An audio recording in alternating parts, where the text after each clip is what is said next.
Welcome back to Curiosity Repo. Imagine a world where humanity took a 1,000-year leap forward overnight. A world where forgotten technologies and ancient wisdom propelled us into a future we can only dream of. This isn't science fiction. This might have been our reality, if not for one catastrophic event, the destruction of the great Library of Alexandria. It wasn't just a building full of scrolls that burned.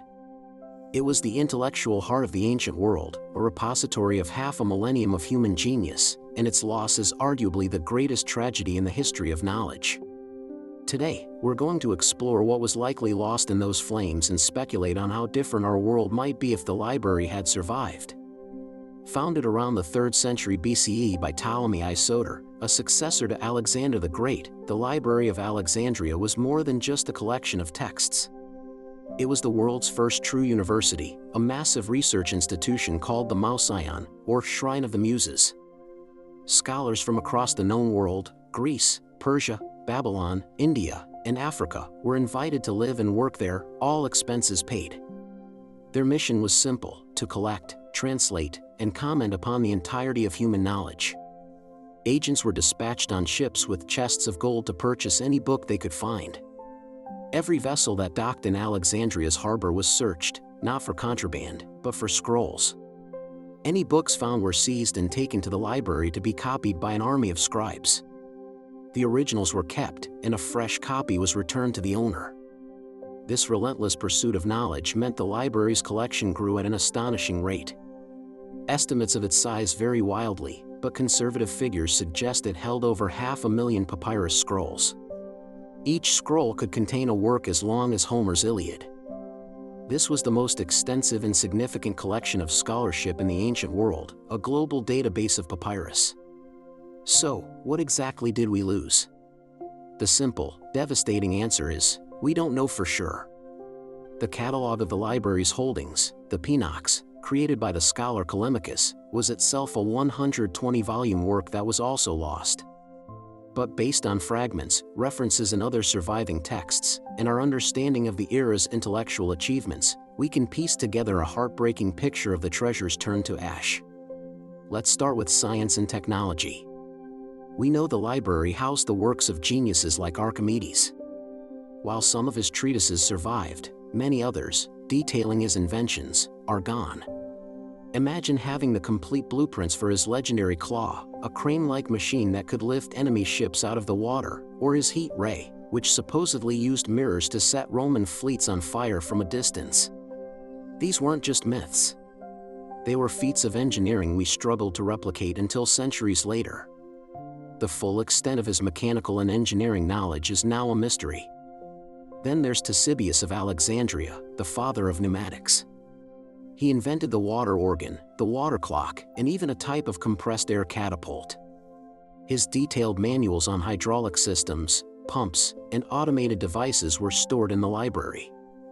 Had these survived, the Industrial Revolution might have begun in the Roman Empire, not 18th century Britain. We might have had steam power, complex machinery, and automated systems over 1,500 years earlier. The library also contained the works of Hero of Alexandria, another brilliant inventor. We have some of his writings, which describe the world's first steam engine, the Alipile, as well as automatic doors, vending machines, and robotic servants. But these surviving texts are just a fraction of his output.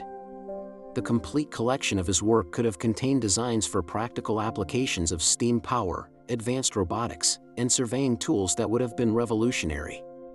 Now, let's look to the stars.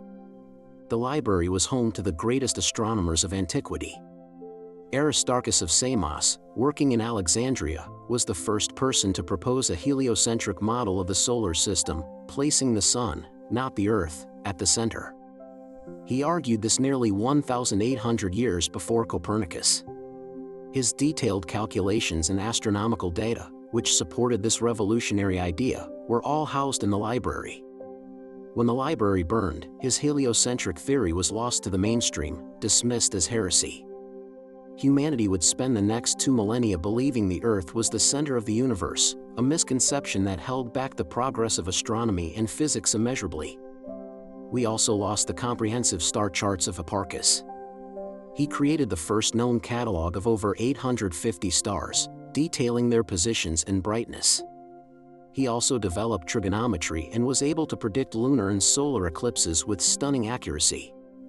His complete works, including his full star charts and mathematical proofs, were almost certainly in the library.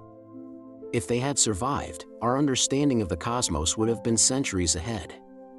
Imagine having a detailed map of the night sky, complete with advanced mathematics, available to scholars throughout the Middle Ages. The loss in medicine is just as staggering. The library contained the complete works of Herophilus, the father of anatomy. He was one of the first physicians to perform systematic dissections of human bodies. He identified the brain as the seat of intelligence, distinguished between motor and sensory nerves, and described the circulatory system with incredible detail, even differentiating between arteries and veins. His 9-volume treatise on anatomy, along with countless other medical texts, provided a foundation for medical science that was unparalleled. After the library's destruction, religious and social taboos against dissection halted anatomical research for over 1,000 years. Doctors had to rely on incorrect and incomplete texts, leading to centuries of medical malpractice and stagnation. If Herophilus's work had been preserved and built upon, our understanding of the human body, surgery, and disease would have been profoundly more advanced much earlier. Think of the millions of lives that could have been saved with a better understanding of anatomy, hygiene, and pathology. Beyond the hard sciences, the loss in history and literature is incalculable. We lost the Egyptiaca, a complete history of Egypt in 30 volumes written by the priest Manetho. Only fragments survive, but they form the basis for our entire modern chronology of Egyptian pharaohs. Imagine having the full, detailed history of 3,000 years of Egyptian civilization, written from their own perspective, with all their records and myths intact. We lost the Babyloniaca by Berossus, a complete history of Babylon. We lost countless original Greek tragedies, comedies, and epic poems. For example, we know Sophocles wrote over 120 plays, but we only have 7. Aeschylus and Euripides each wrote around 90 plays, but we only possess a handful from each. The library held the complete, definitive collection of all these masterpieces of literature, philosophy, and drama. We lost Aristotle's second book of Poetics, which was rumored to be a deep dive into the nature of comedy. We lost entire schools of philosophy, historical accounts from countless cultures, and dictionaries of forgotten languages. So, how did this happen? The destruction of the library wasn't a single event but a slow, painful decline over centuries. The first major blow came in 48 BCE, when Julius Caesar was besieged in Alexandria. In the ensuing battle, a fire he set to destroy the enemy's fleet spread to the docks and allegedly burned a portion of the library, or at least a warehouse containing scrolls destined for it. Further damage occurred during the conflicts of the 3rd century CE. But the final, most devastating blows came later. In 391 CE, the Christian patriarch Theophilus of Alexandria, acting on a decree from the emperor, led a mob to destroy the Serapeum, a daughter library and temple. This act of religious fanaticism destroyed one of the last major repositories of pagan knowledge and scholarship. The main library, already in decline, faded into obscurity, its remaining scrolls likely scattered, neglected, or destroyed in subsequent conquests. What would our world look like if the library had survived? It's impossible to say for certain, but the speculation is staggering. With the knowledge of Hero and Ctesibius, we might have seen an industrial revolution in the Roman era. With the heliocentric model of Aristarchus widely accepted, the scientific revolution could have occurred a millennium earlier, bypassing the Dark Ages. Galileo might have been celebrated instead of persecuted. With the medical knowledge of Herophilus, we could have had modern medicine centuries ago. The Great Plagues of the Middle Ages might have been mitigated, and surgical procedures would be far more advanced today. The loss of the Library of Alexandria is a permanent scar on the intellect of our species. It's a haunting reminder that knowledge is fragile and that the progress of civilization is never guaranteed. It teaches us the vital importance of preserving and sharing information, because we never know when the next great library might be threatened. The echoes of those lost scrolls still resonate today, a silent testament to a future that could have been. Thank you for joining us on this journey into the past. If you find these explorations into lost history fascinating, make sure to subscribe to Curiosity Repo and hit the notification bell. We're always digging up the past to better understand our present. Until next time, stay curious.